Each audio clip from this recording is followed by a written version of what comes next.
Luz de agosto. Hoy tenemos la última obra maestra de nuestro curso, Luz de agosto. En las clases pasadas, entre las innovaciones técnicas de Faulkner que vimos, pusimos el foco en el fluir de la conciencia y en la versionabilidad, el hecho de que la historia cambia según quien la narra, algo en lo que me escucharon insistir, esa perspectiva de cada narrador. En El sonido y la furia y Mientras agonizo era sencillo distinguir esas perspectivas porque cada narrador tenía su propio capítulo y en Mientras agonizo incluso el capítulo llevaba el nombre del personaje que hablaba. El título era el nombre del personaje que hablaba. En Absalom, Absalom, los distintos puntos de vista, las distintas versiones estaban entrelazadas formando un tejido virtuosísimo que para el lector es complejo. Ahora bien, en Luz de agosto tenemos un narrador que podríamos considerar omnisciente porque salta de un punto de vista al otro, se va turnando para seguir como una cámara a cada uno de los personajes en los distintos capítulos y también ingresa en sus mentes. Para nuestra organización o para que sean más claros esos adelantos técnicos de los que les hablé en la primera clase y que fuimos viendo en las otras novelas, hoy vamos a dedicarnos a observar más en profundidad lo que es la cronología disruptiva. El hecho de que la historia no esté contada cronológicamente. Es un puzzle formado por 3 hilos conductores que son Lina Grove, Joe Christmas y el reverendo Hightower. Esas 3. La novela empieza con Lina Grove, embarazada de 8 meses, caminando desde Alabama hacia Jefferson en busca de Lucas Birch, el padre de su bebé.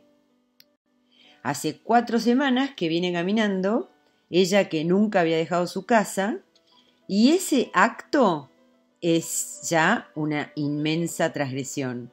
No solo estar embarazada sin marido, sino ir a buscarlo. El granjero Armstead se apiada y la lleva a su casa. ¿Se acuerdan de los Armstead de la clase pasada, Mientras agonizo? Es ese mundo ficticio creado por Faulkner, el condado de Yoknapatawpha, que al tener personajes que regresan, como vimos con Quentin Compson en Absalom, Absalom y El sonido y la furia, le da mayor verosimilitud a ese mundo sureño, como si fuese un pedazo de la historia con mayúscula. O una muestra de la historia sureña que localiza y al hacerlo universaliza los temas.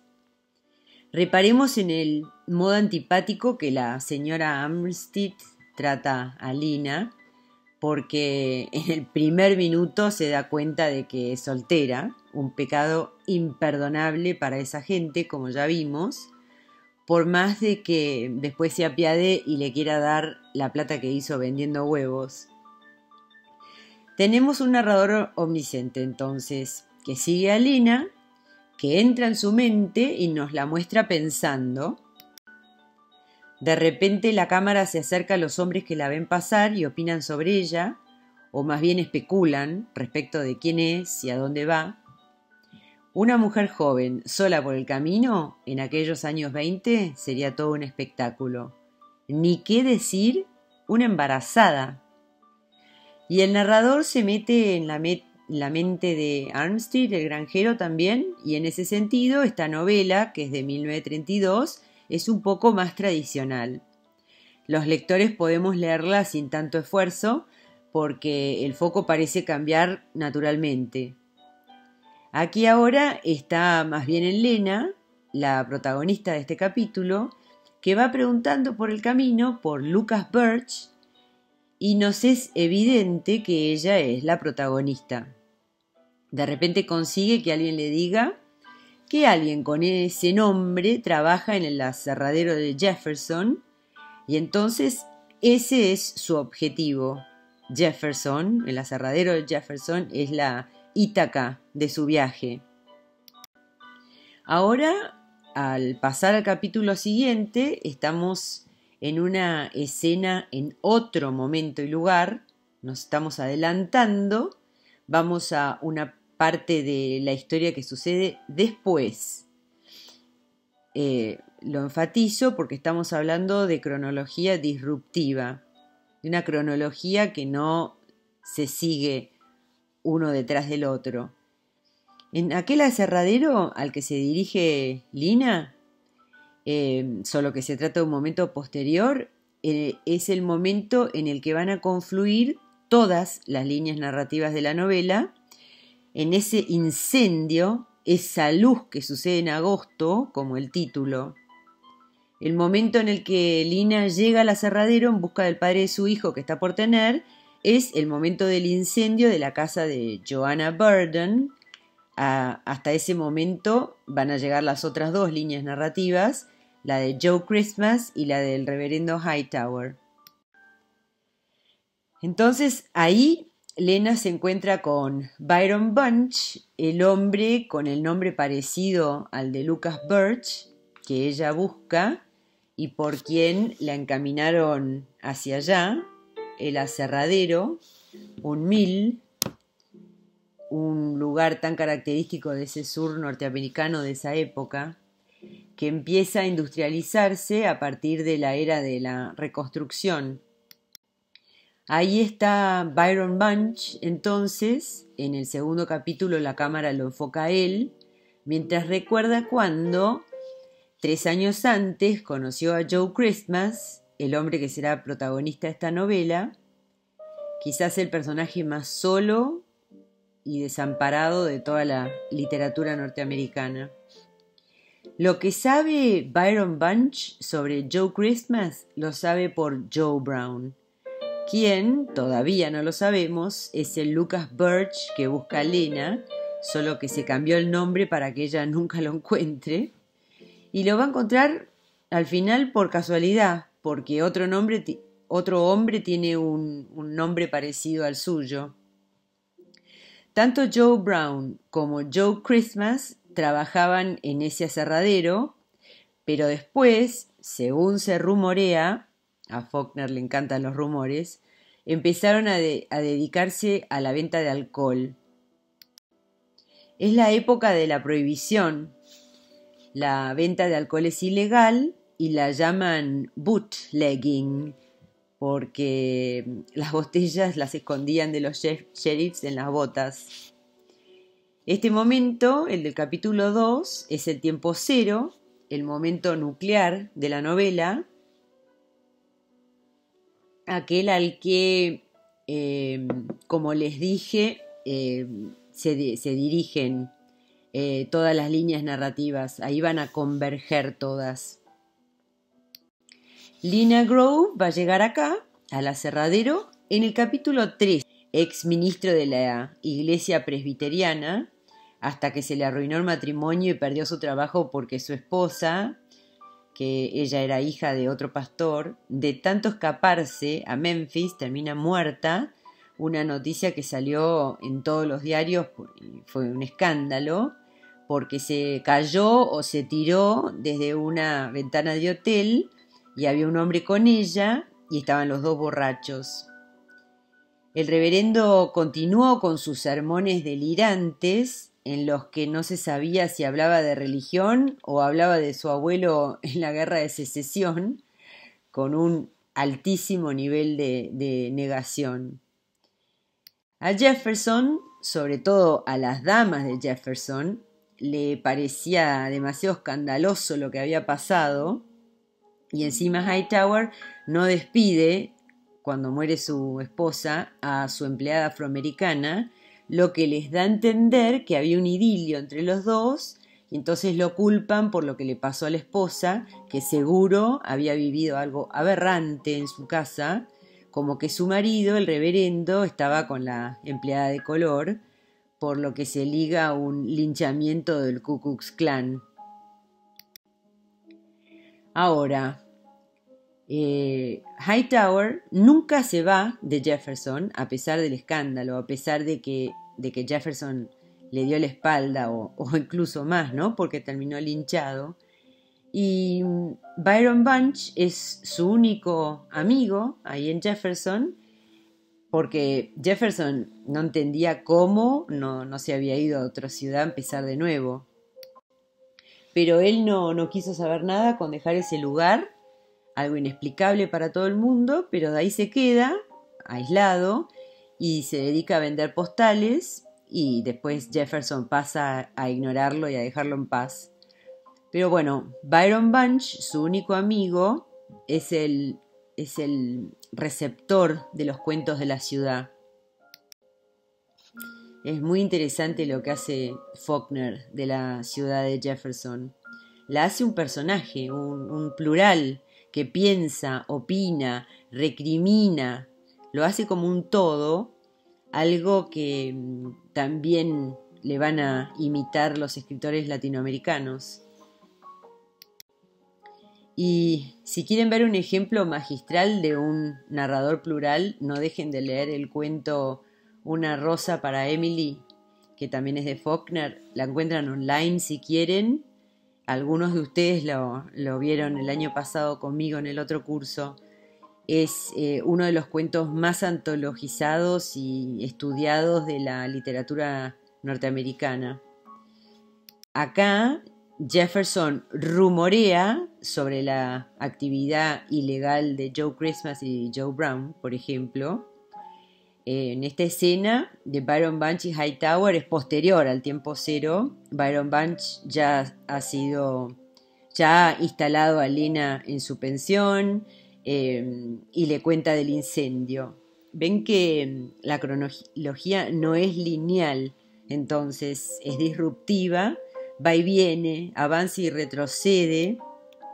Analepsis es cuando se anticipa algo. Pero, y después,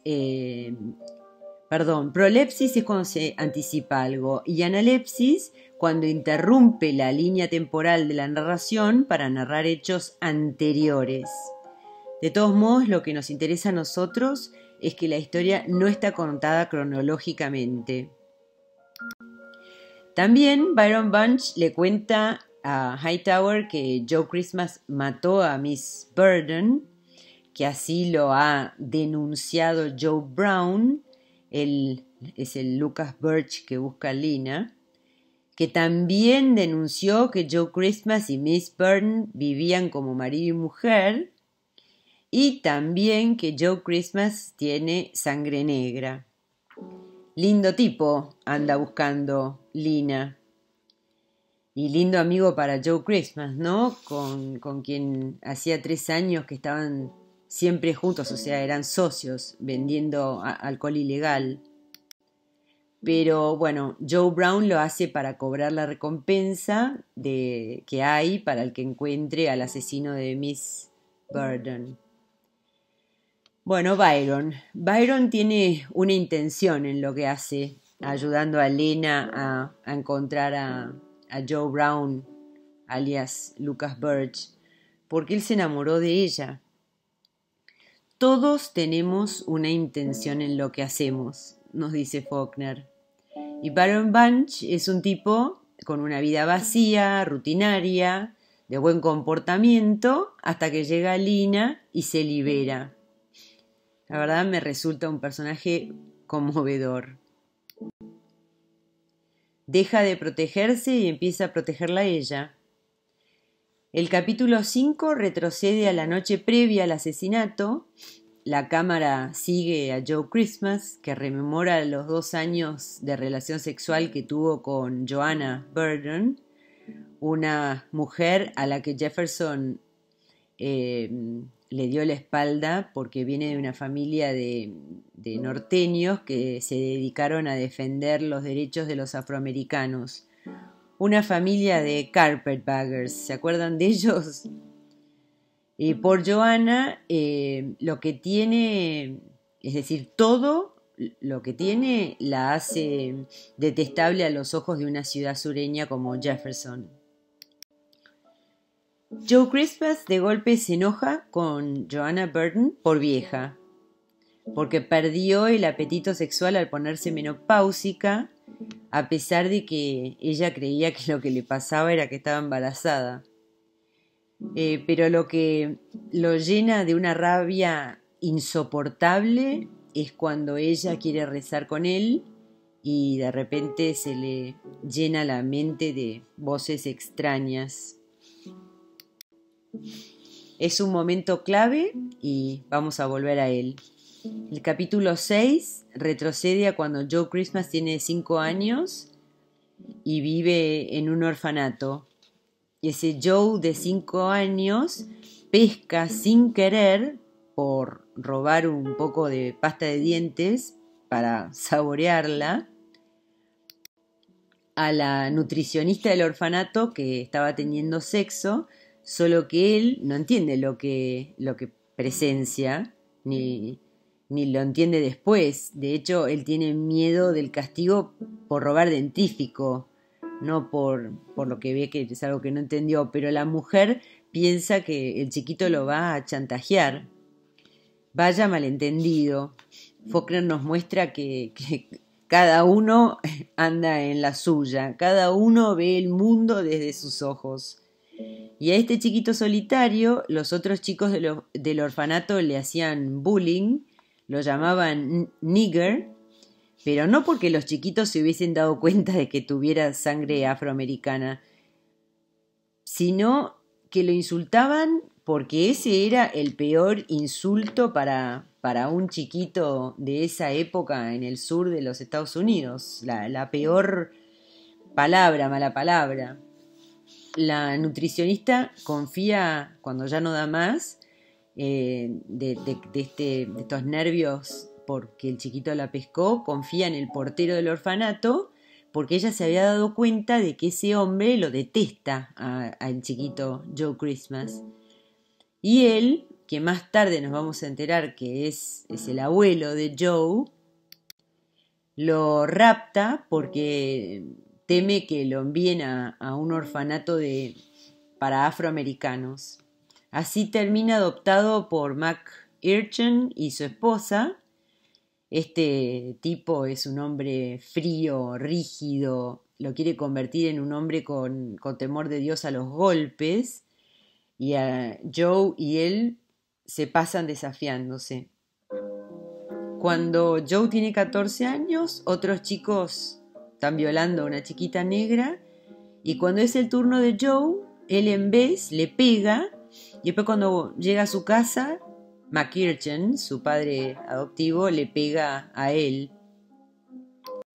Vamos viendo que todo lo espantoso que le pasa a Joe Christmas, el protagonista de esta novela, es porque a lo mejor tiene sangre negra. De hecho, al final de la novela nos vamos a enterar de que su padre quizás era mexicano y no afroamericano. Que algunos dicen que sí, que era negro, otros que eran mexicano.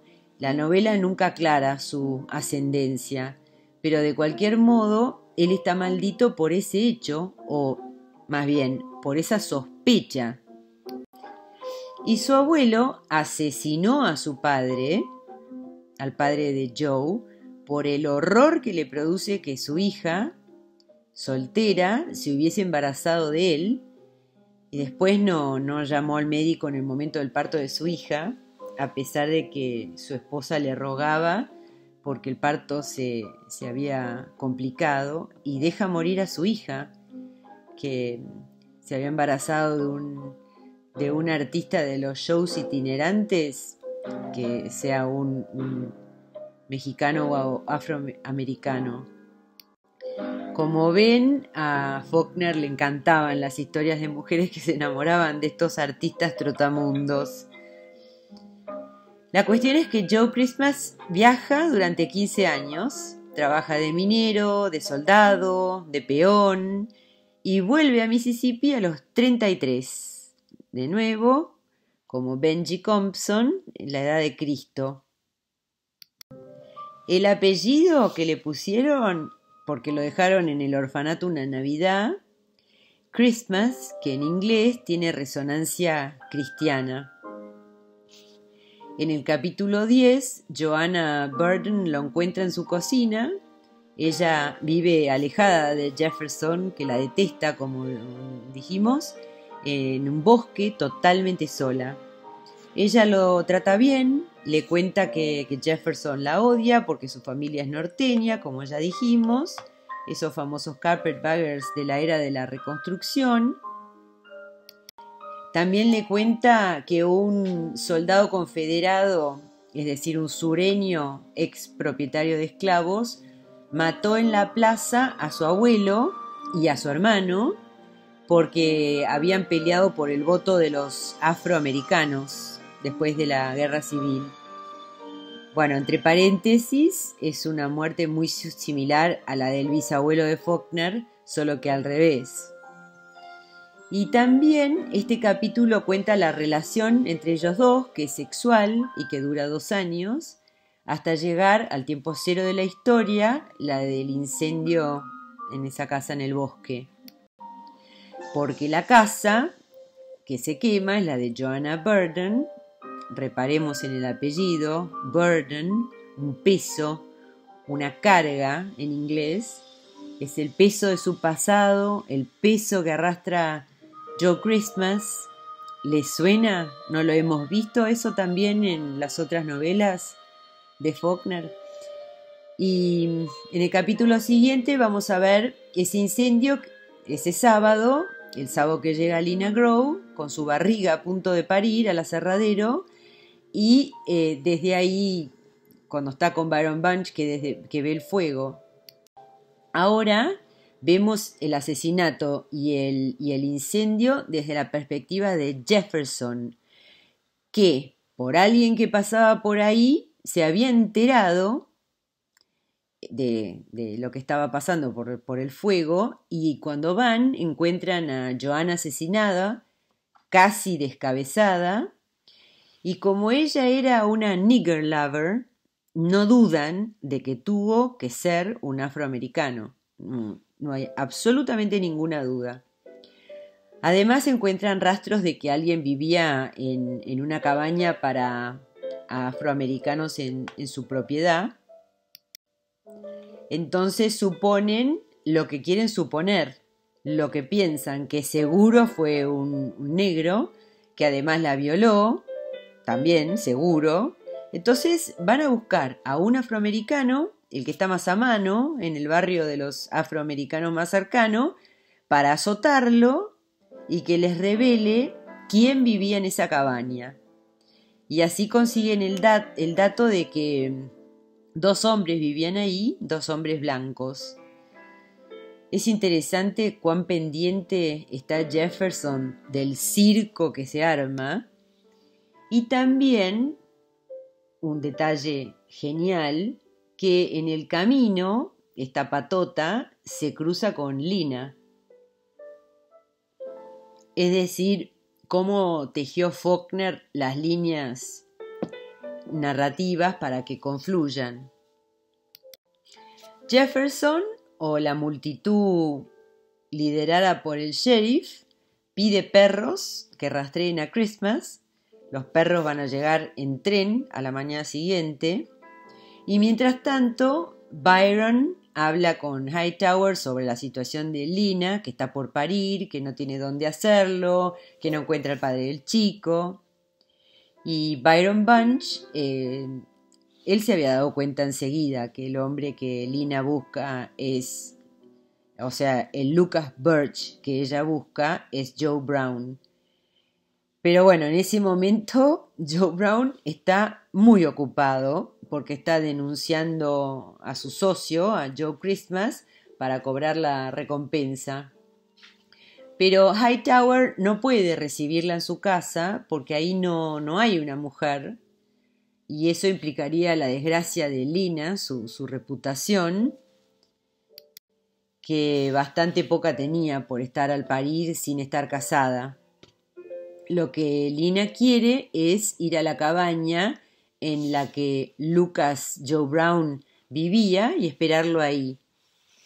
Y el deputy, el asistente del sheriff, encuentra a Lina en la cabaña. Ella le cuenta su historia y Byron le cuenta que el hijo que espera es de Joe Brown.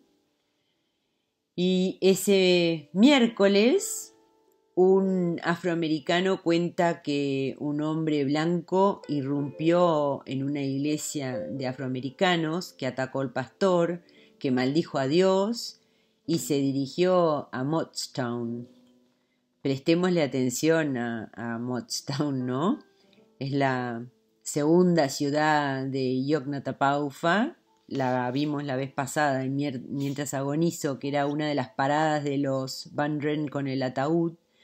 Y también reparemos en por qué Christmas se dirige hacia ahí.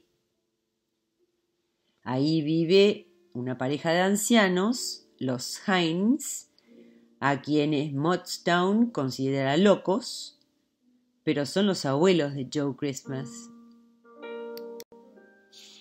Cuando se enteran de lo que es acusado su nieto, su abuela va directamente, sin ni siquiera pasar por el baño, va directamente a la estación para esperar lo que sea necesario para ir a Jefferson, donde ocurrió el asesinato, para rogar por él, para verlo, lo que sea en su desesperación por ese nieto que no lo vio desde que era un bebé y su marido se lo llevó de un día para el otro. Hines, en cambio, el marido, también quiere ir a Jefferson, pero para ocuparse de lincharlo. Acá es interesante enfocarse en el contexto histórico sureño del que les hablé, que es la época de la prohibición, el alcohol está prohibido, la época de la Gran Depresión, la que vimos en Mientras agonizo, y es la época del comienzo de la era Jim Crow, ¿se acuerdan de eso? Y la segregación. En el capítulo siguiente, los Hines le cuentan a Hightower por qué les cuentan se encuentran con Hightower y le cuentan que Joe Christmas es su nieto, y ella, su abuela, cuenta que el padre del nieto era mexicano, no afroamericano, y le pide a Hightower que sea su coartada para su nieto, ¿no? Para Joe Christmas. El domingo siguiente es el parto de Lina. Hightower convence al sheriff que haga que Brown vaya a la cabaña donde está Lina con el recién nacido, la cabaña donde él y Joe Christmas vivieron durante 2 años en la propiedad de Joanna Vernon. Y podemos ver que acá Hightower se la juega después de haber vivido la vida de un paria en Jefferson. Se la juega por Lina a pedido de su único amigo, de Byron Bunch. Y aquí en la novela vendría a ser un atalaya, un tipo que, como vemos en el anteúltimo capítulo, simboliza el hecho de que el pasado es muy difícil de dejar atrás, que para tantos sea tan difícil un comienzo fresco, una posibilidad de cambio. Él se autocastiga por lo que le pasó a su esposa, y cuando Joe Brown ve la escena de Lina y el bebé, se escapa por la ventana. Byron, que no cesa de intentar de ayudar a Lina porque se enamoró de ella, lo persigue en vano, y cuando vuelve se entera ahí de que mataron a Christmas. Entonces seguimos viendo cómo la cronología está totalmente desarmada. El capítulo 19 está contado por Calvin Stevens, quien cuenta que Jefferson considera que lo que hizo Christmas de escapar de la cárcel para ir a lo de Hightower, donde estaban sus abuelos, es un suicidio. Y cuando llega la patota a buscarlo, encabezada por Percy Grimm, este Percy Grimm es un fanático local. Hightower se anima a mentir por él, es decir, a hacer su coartada como le había pedido la abuela, a decir que Christmas estaba en su casa con él la noche del asesinato. Pero Percy Grimm y la patota cebada por el racismo no se va a ir de ahí sin darse el gusto de matar a Christmas. Y no solo lo asesina, sino que lo castra antes de morir. El fiscal representa la ley y la educación, pero la verdad no se ven mucho más razonables o éticos que el fanático de Percy Grimm. Ninguno duda de que la violencia de Joe Christmas se debe a que tiene sangre negra, ni se cuestiona tampoco si la tiene o no. Hasta es lo que permite que lo maten, porque por más de que tenga un revólver, él permite que lo maten, no se defiende. Grimm, Percy Grimm, representa el peor de los racistas sureños, que en la época que Faulkner escribe, ya son los años 30, estos fanáticos también eran nacionalistas. Y cuando lo castra, para que ni en el infierno viole blancas, es muestra de que si bien Joanna Burton era marginada, Jefferson la había marginado siempre por pertenecer a una familia abolicionista, en ese momento contaba su sangre blanca. Ese es el clímax de la novela. A partir de ahí empieza a descender. El capítulo 20 cuenta la historia de Hightower y cómo tuvo un abuelo propietario de esclavos, ese que se colaba en sus sermones cada vez, y un padre que estaba en contra de la esclavitud, y cómo se culpa por la infidelidad de su esposa. Y el último capítulo, que muestra a Lina y a Byron viajando detrás de Lucas Birch o Joe Brown, pero que ya se los nota a ellos funcionando como pareja, por lo que triunfaría el amor, el de Byron Bunch. Es muy interesante que ese último capítulo está contado desde el punto de vista de alguien de afuera, que no conoce la historia, no conoce nada de ellos dos, como si la cámara se alejara y los mostrara desde un ángulo o desde un punto de vista más lejano, más ajeno. Él es un reparador de muebles que cuando ellos le piden que los lleven por el camino, lo llevan. Entonces lo vemos desde afuera, desde la perspectiva de un tipo que llega a su casa y le dice a su mujer: no sabés lo que me pasó hoy. Desde ahí. Bueno, Byron Bunch funciona como la conciencia moral de la novela. Fíjense en esta frase suya: para empezar, lo que la gente dice sobre la otra gente nunca es verdad. Lo dice refiriéndose a Jefferson, a la ciudad de Jefferson como un todo que opina, que juzga, y que Faulkner la muestra como un narrador plural, como les decía recién. Por ejemplo, la gente pensaba, y que cuando más claro se ve es cuando sucede el escándalo de la esposa de Hightower. Ahí todos opinaron que la muerte de su esposa era su culpa, él había sido seguramente negligente, así decretaron, y su sentencia se probaba por el hecho de que cuando enviudó la empleada afroamericana siguió en su casa, los dos solos, qué espanto. No podía ser por otra razón que no fuese una relación antinatural entre ellos, y bueno, y se liga el linchamiento como si esos fanáticos que son el Ku Klux Klan fuesen el brazo activo de Jefferson, el que va a llevar a cabo lo que la gente, lo que la ciudad necesite, porque bueno, es la época de la era Jim Crow, del comienzo. Y esa violencia es un legado de la esclavitud y de la guerra civil.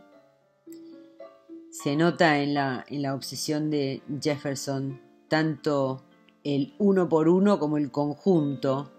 Se nota más que nada con la raza ambigua de Christmas, cómo los descoloca totalmente.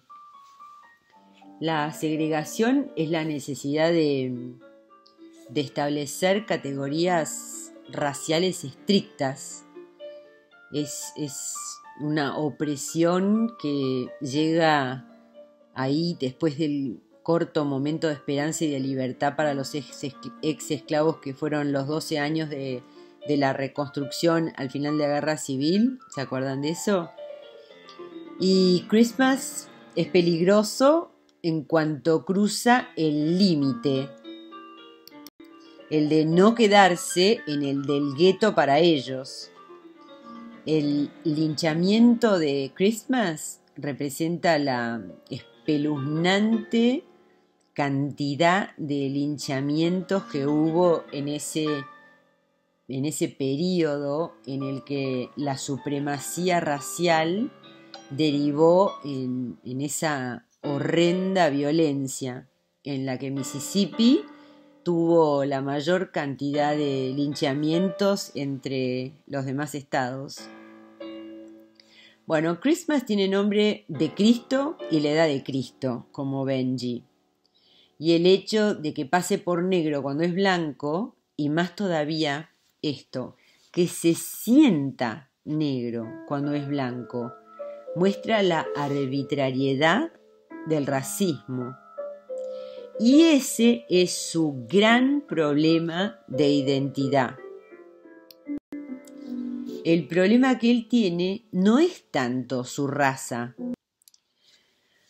Faulkner lo muestra como una relación más víctima-victimario, en la que Joe Christmas, Joanna Burden y Gail Hightower son víctimas ya desde sus infancias.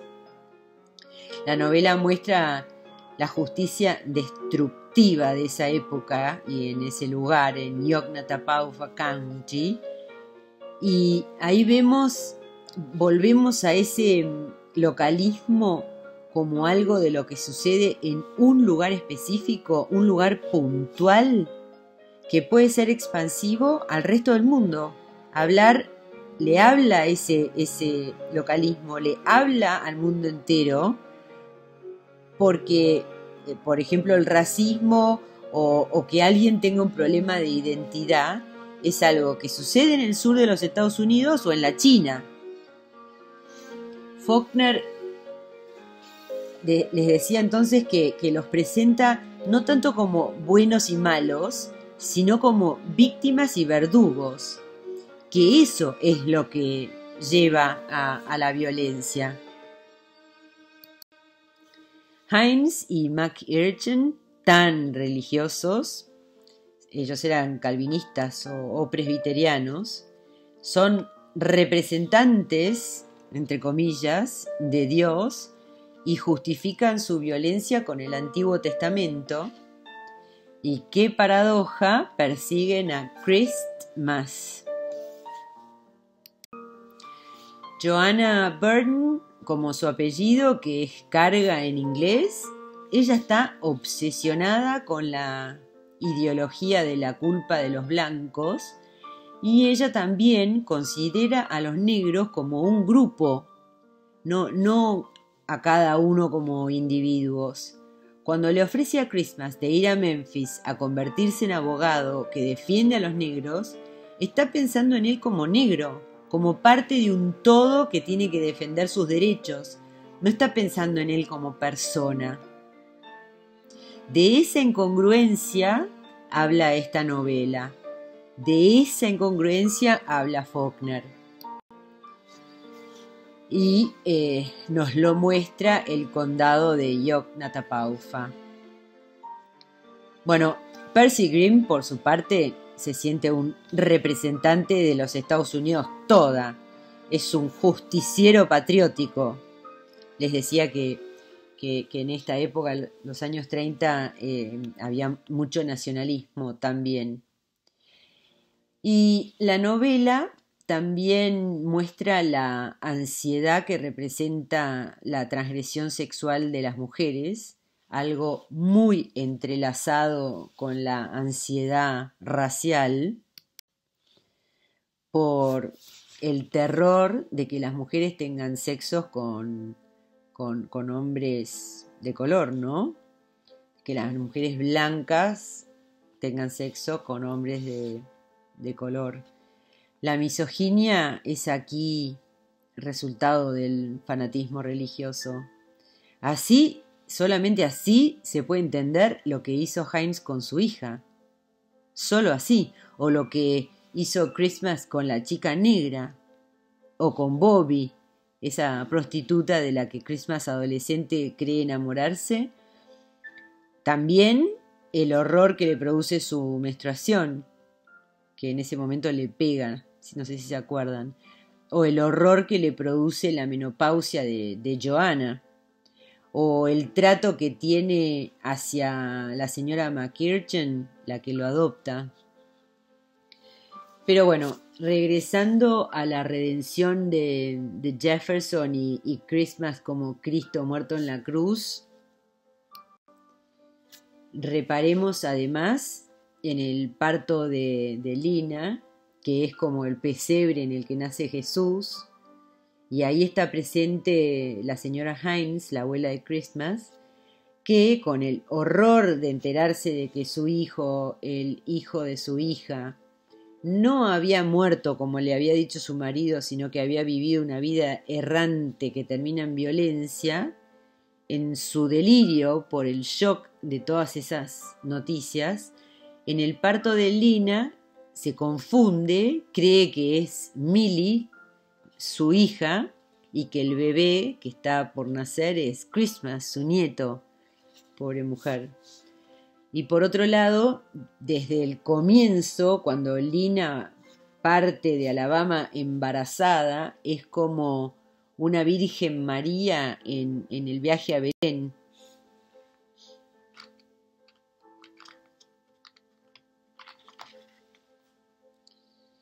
Bueno, el final de la novela es esperanzador en cierto sentido, porque Byron Bunch se ocupa de Lina y de su bebé, fruto de una enorme transgresión, algo muy grave para ese lugar y momento.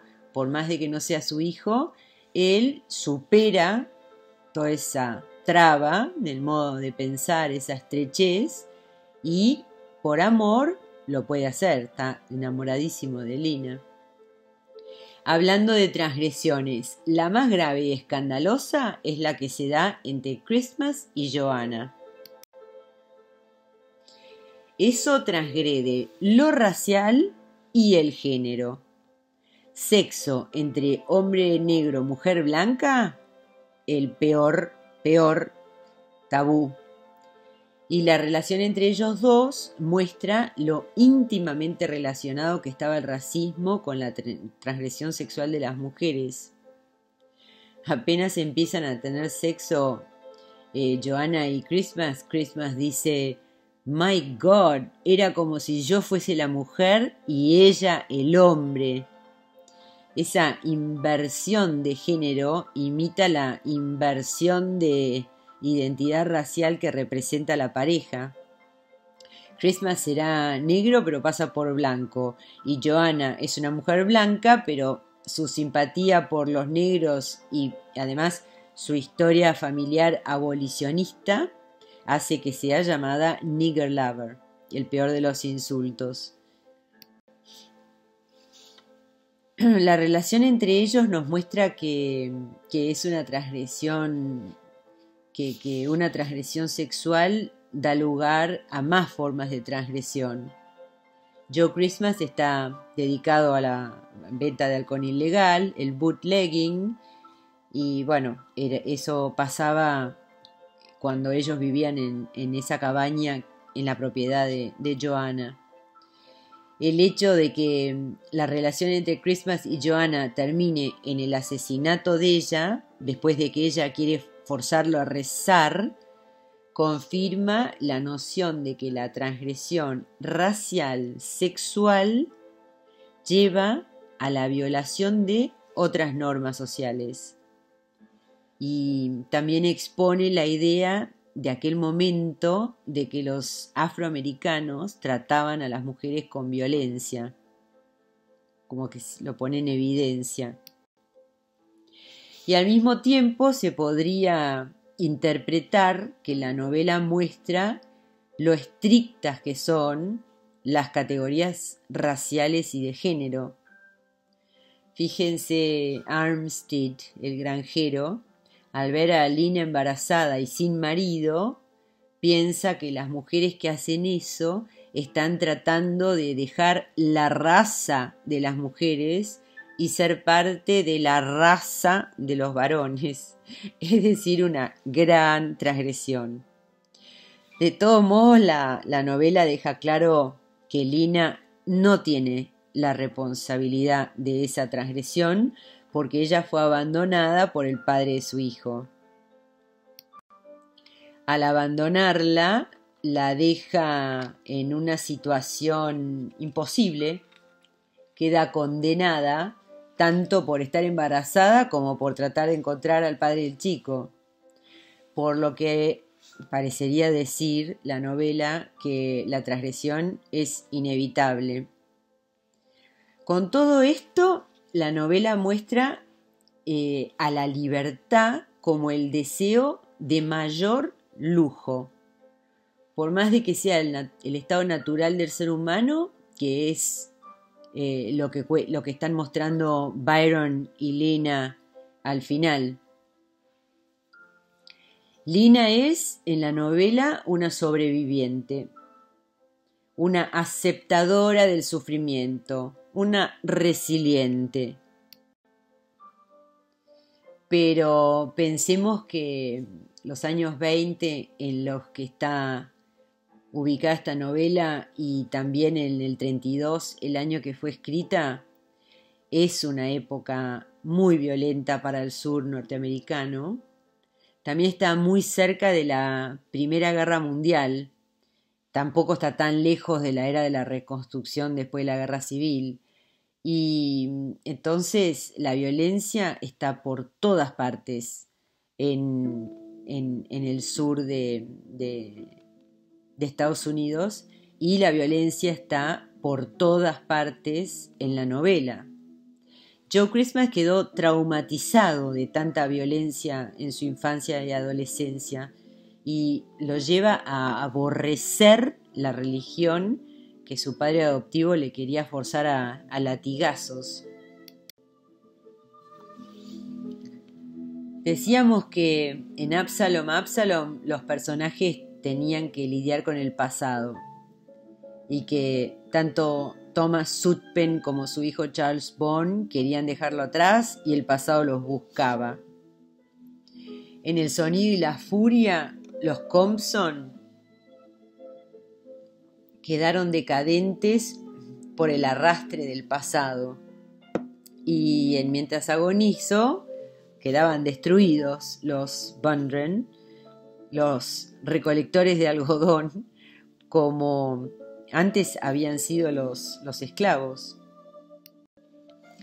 Aquí lo vemos por el orden cronológico disruptivo, con analepsis al pasado, que como ya vimos, muestra el efecto que tiene el pasado sobre el presente, eso que es tan faulkneriano.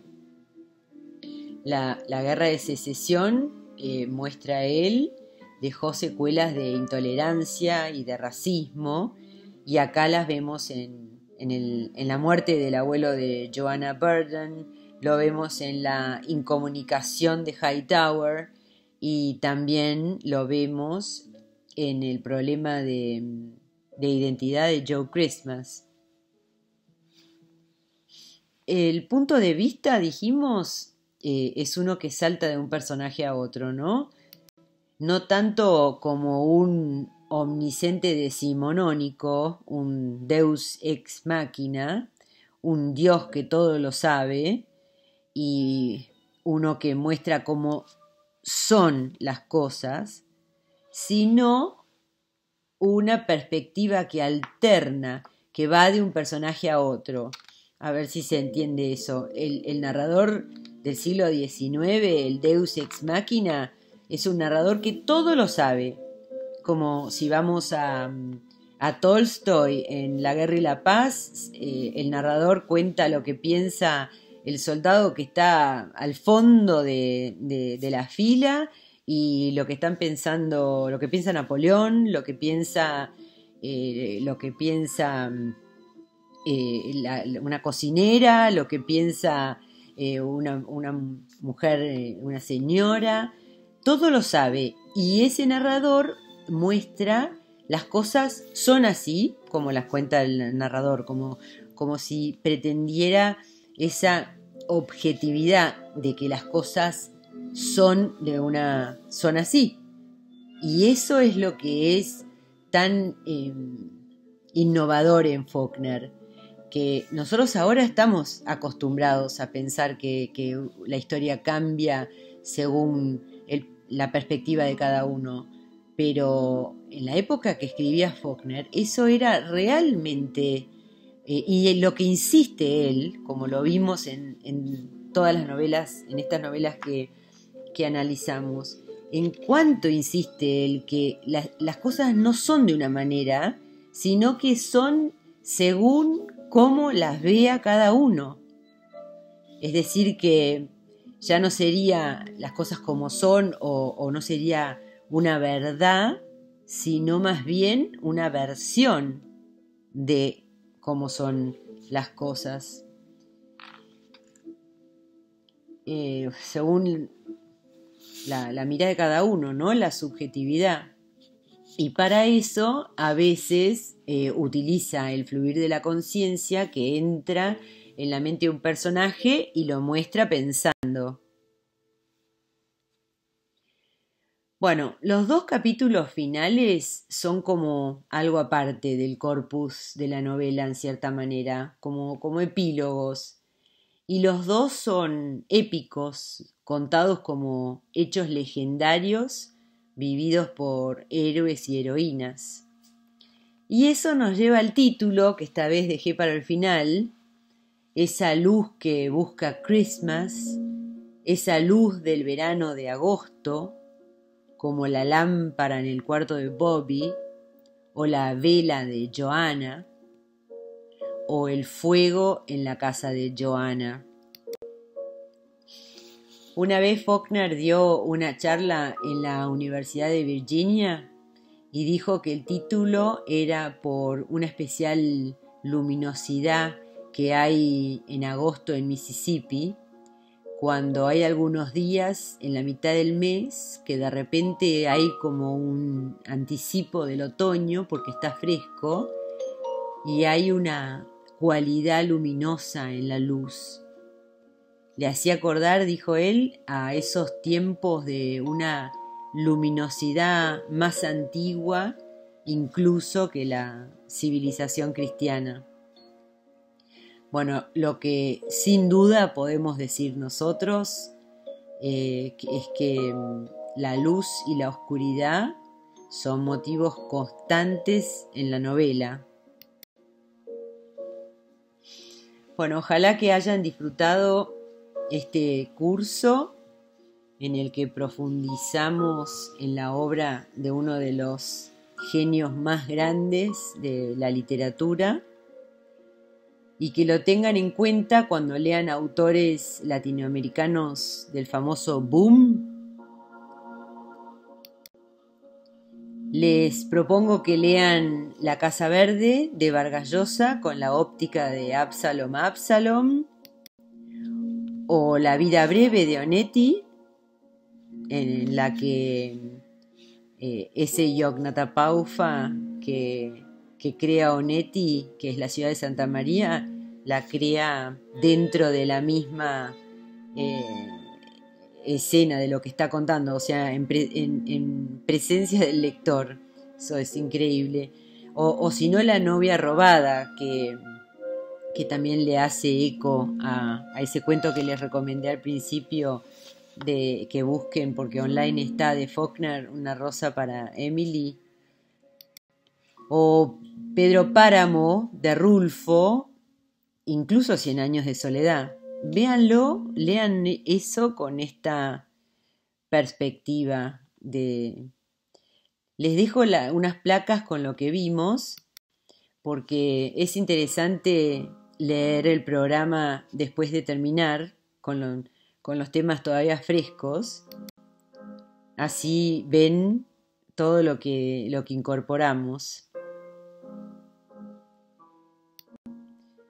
Y les digo, bueno, adiós, gracias por acompañarme en este viaje por la literatura de Faulkner, que es uno de los autores que más admiro, así que gracias, fue un placer compartirlo con ustedes. Hasta la próxima.